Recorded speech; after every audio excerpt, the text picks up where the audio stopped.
Ir karas, ir propaganda nuo seno žengia greta. Tačiau prasidėjus dezinformacinių žinučių srautui dar nereiškia, kad netrukus bus pradėta žvanginti ir ginklais. Greičiau priešingai. Prasidėjus propagandiniai kampanijai ir tai aiškiai supratus reikia organizuoti adekvatų atkirtį. Propagandos taikiniais paprastai tampa eiliniai žmonės. Jiems priešiškos jėgos stengiasi sukelti panikos jausmą, verčia jausti grėsmę ir neapibrėžtumą. Vadinamajame hibridinėme kare taip pat yra laimėtojai ir pralaimėtojai. Geriausias to įrodymas Rusijos sukeltas karas Ukrainoje, kai pirmosios okupantų gretos kartu turėjo paradinės uniformas. Tai rodė, kad rusai ukrainiečių pasipriešinimo nesitikėjo.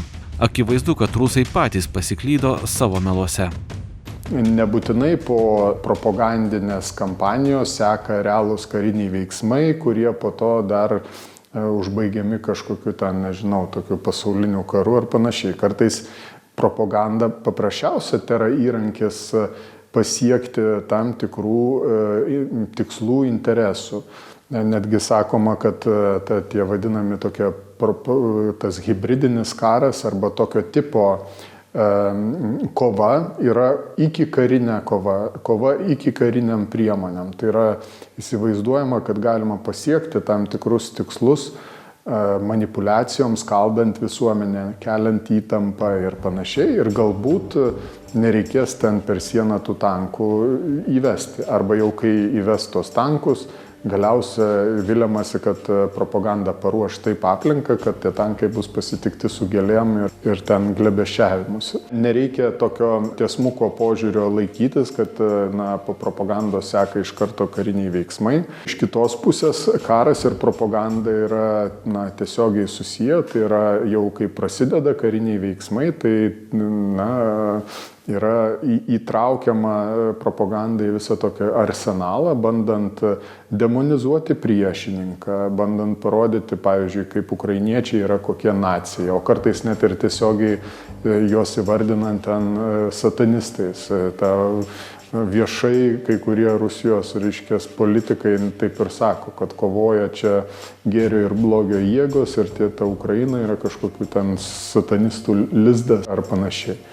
Bandant pateisinti savo agresiją, tai kažkokiais tokiais idealais, tikslais, ten, kai Krymas yra užgrobiamas, tai kažkokio tokio istorinio teisingumo tezės bandoma parduoti Rusijos visuomenėje.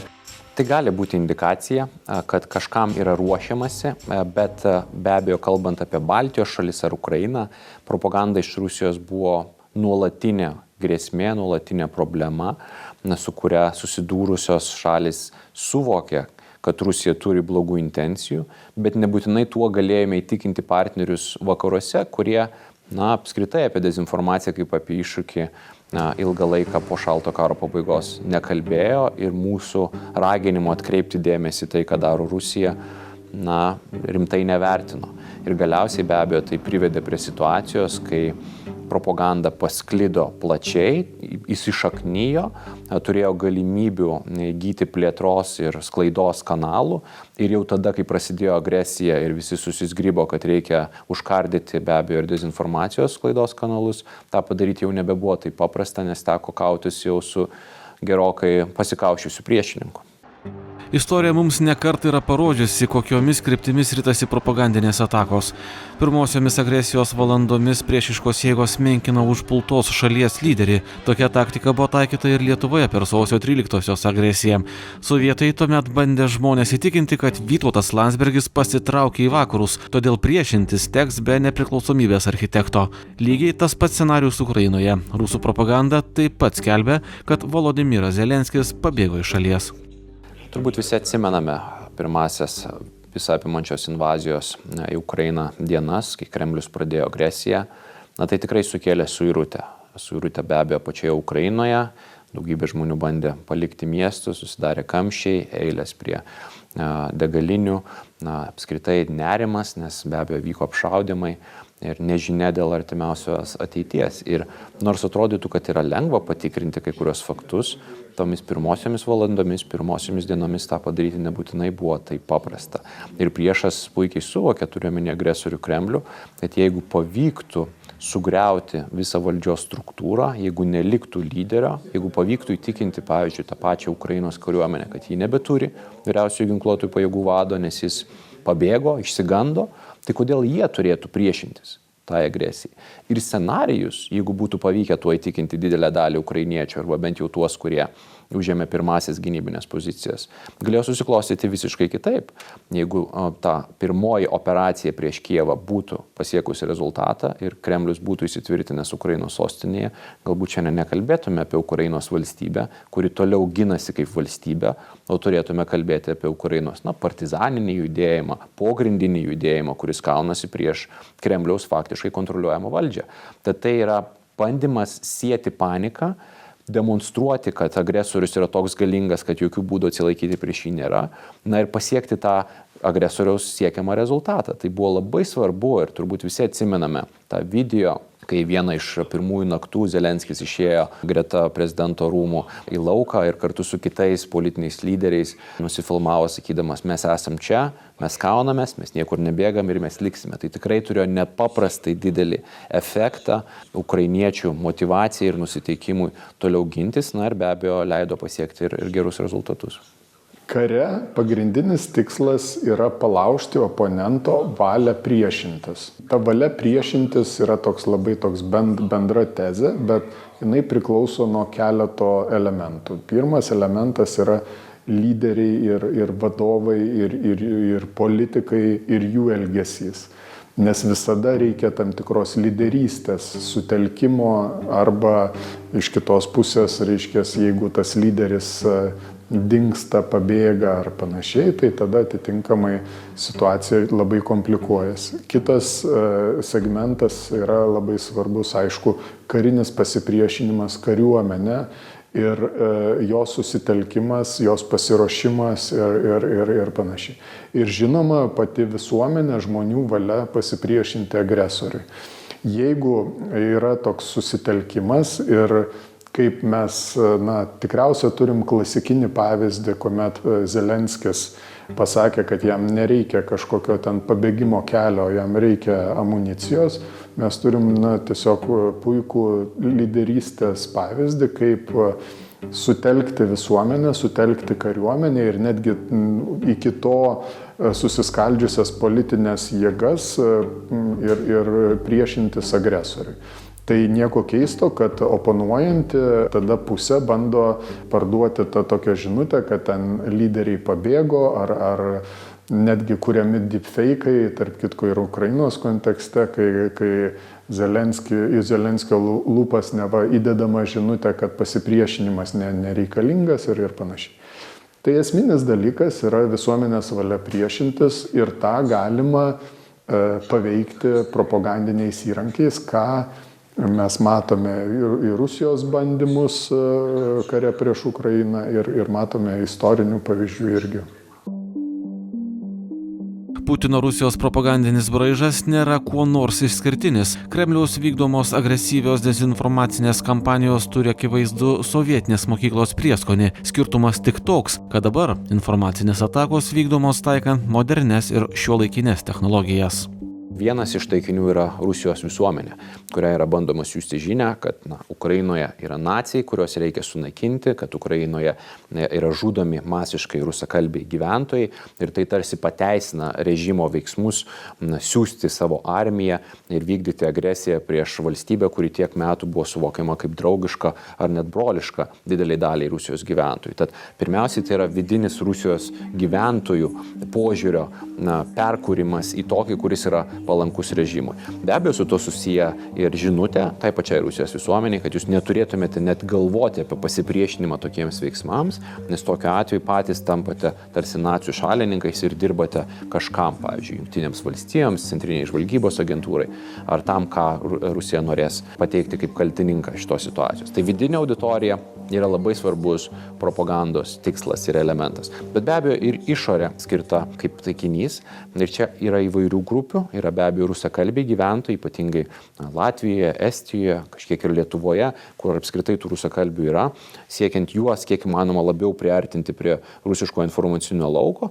Ir turbūt galime konstatuoti, kad nepaisant tų pastangų ir investicijų, vis tik tai atkūrus Baltijos šalių nepriklausomybę, tos pastangos duoda vis mažesnį rezultatą. Taip, jis vis dar yra, mes galime kalbėti apie tam tikrus bruožus paralelinių visuomenių dėl to, kad dalis gyventojų pernelyg stipriai priklauso nuo rusiškos informacinės erdvės, bet tas tikrai keičiasi. Na ir trečias taikinys be abejo yra vakarai kaip tokie. Ir čia tos žinutės jau skirsis nuo ar rusakalbių, ar pačių Rusijos gyventojų, nes dažnai jos gali būti sukoncentruotos į tokius elementus, na, kaip, pavyzdžiui, branduolinis ginklas. Kremlius turi branduolinį ginklą ir gali jį panaudoti. Tai propaganda, kuri tarsi sako, kad Rusija yra tokia galinga, kad gali pridaryti jums žalos, tad neturėtumėte maišyti Rusijai, kai jinai imasi veiksmų savo kaiminystėje arba valstybėse, kurio apskritai žemėlapyje nemato, ką girdėjome apie Putiną, iš Putino kalbant apie Ukrainą.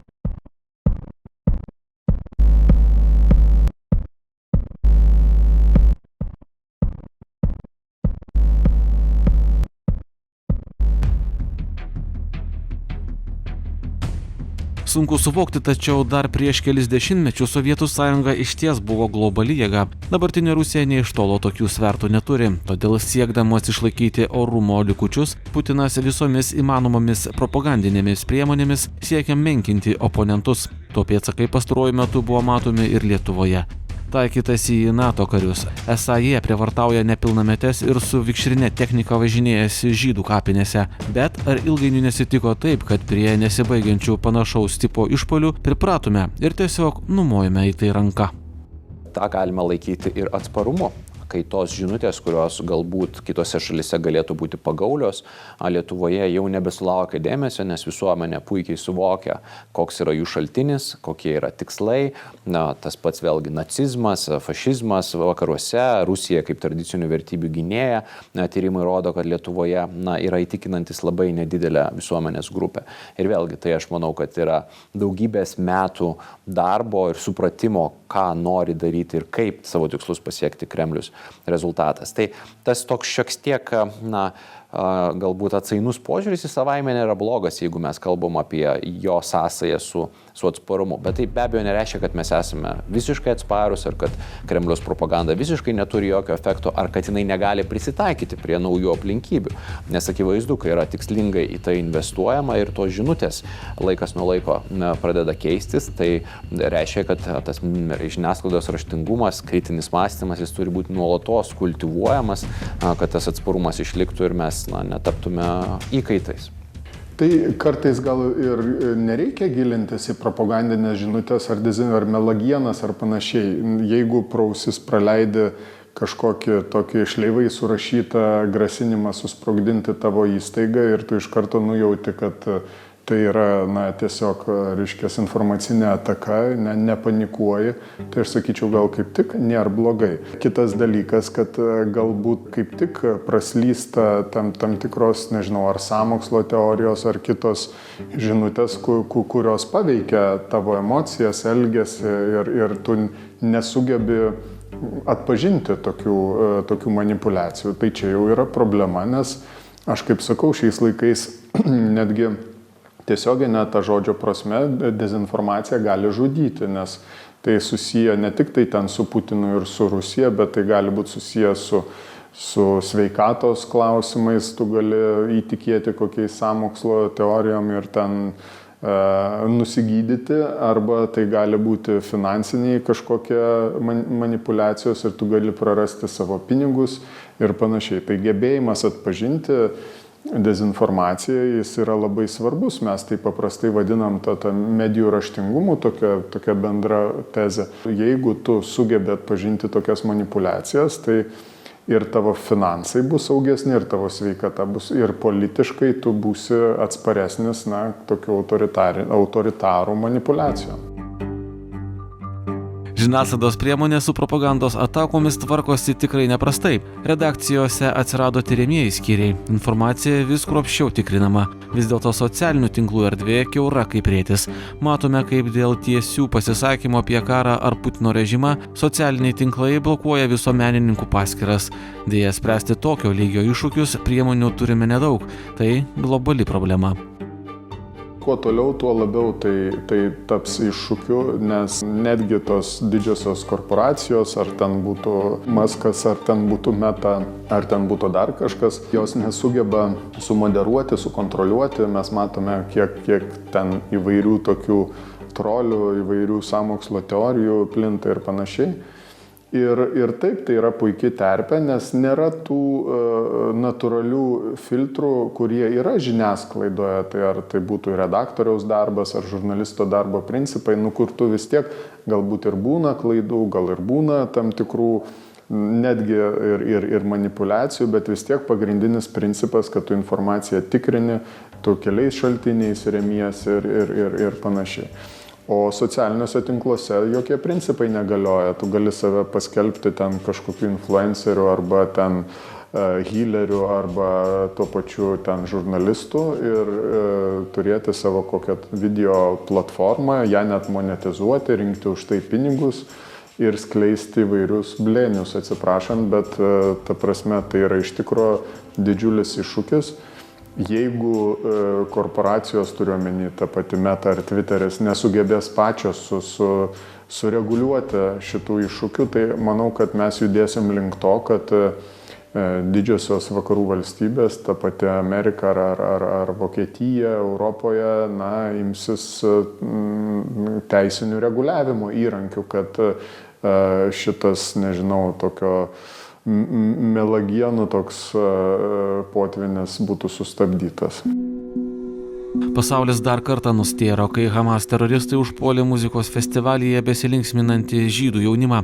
To rezultatas šimtai žuvusiųjų. Netrukus paaiškėjo, kad atakos mastas itin didelis. Dangų be paliovos skrodė tūkstančiai raketų. Žiaurumas visada pasitarnaus propagandai. Klausimas kyla tik vienas. Ar scenarijus tai, ką rusai veikė Bučoje ir tai, ką Hamas smogikai darė festivalyje, yra parašytas ne ta pačia ranka? Žiaurumas visada buvo propagandos tam tikras instrumentas. Tai bandoma nupiešti oponentą kaip patį žiauriausią, negailestingiausią, jį dehumanizuoti. Arba lygiai taip pat teroristinės organizacijos žiaurumą naudoja kaip tam tikrą bauginimo įrankį. Taigi prisiminkime visą ISIS strategiją, tą galvų pjovimą, kuris buvo filmuojamas moderniom technologijom, netgi dronais, vien tik tam, kad įbauginti vakarus, parodyti tą savo ryžtą ir panašiai. Teroras apskritai dažnai įvardinamas kaip smurto propaganda. Tai žiaurumas dėja, ypač karo propagandoje, jisai visada yra ir panašu, kad Hamas konkrečiai pasirinko tokią strategiją, bandant išprovokuoti lygiai tokį patį atsaką iš Izraelio, neproporcingą, prasilenkiantį su kariavimo taisyklėm ir panašiai. Kaip šauksi, taip atsilieps, akis už akį, dantis už dantį. Šios posakius girdėjome dar vaikystėje, tačiau jie puikiai tinka apibrėžti propagandiniai kovai. Netiesa, kad mes Kremliaus režimo informacinės atakas nuolankiai sugeriame, mes taip pat atsišaudome. Yra keletą tikriausia požiūrių ir aš vis tik tai laikyčiausi tokio kelio, kad tu negali pereiti kovojant propagandinės kovas į tokią pačią kovą ir priemonės, kurias naudoja ten Kremlius ir Putinas. Aš vėl grįžtu prie galbūt Izraelio ir Hamas atveju, tai kuomet negali Izraelis pereiti į tokį kariavimo būdą, ar pavyzdžiui netgi teroro naudojimą, vaizdų išnaudojimą ir panašiai. Todėl, kad tu turi vis tiek išlikti civilizacijos pusėje, tu turi ne tik tai kariauti pagal kariavimo taisyklės, bet tu turi išlikti ir tiesos, faktų, vakarietiško požiūrio į žiniasklaidos darbą pusėje. Nes kitu atveju tu tampi lygiai toks pats, kaip sakykime, Izraelio Hamas atveju, tu tampi toks pats teroristas ir tada tau visada tą prikiš ir tavo sąjungininkai vakaruose. Tai kovojant su agresyve ten Rusijos propaganda, taip reikia turėti tos aiškius kriterijus, kuomet yra užkardoma ten smurto propaganda, visi tokie akivaizdus dezinformacijos atvejai ir panašiai, bet tu neturi pereiti į tokias pat žaidimo taisyklės, nes galiausia tada tu prarasi savo sąjungininkus vakaruose. Tas faktas, kad teroristai turėjo kameras, filmavo savo veiksmus, jis be abejo nėra atsitiktinis, jis yra susijęs ir su noru skleisti paniką, baimę, abejones dėl galimybę apsiginti nuo tokio pobūdžio teroro aktų. Bet ir be abejo platesnėme kontekste tai yra susijęs su dezinformacija. Vienas iš pavyzdžių, tragiškų pavyzdžių yra be abejo sprogdinimas ligoninėje Gazos ruože ir iš karto paskleista informacija iš Hamas, kad už tai yra atsakingas Izraelis.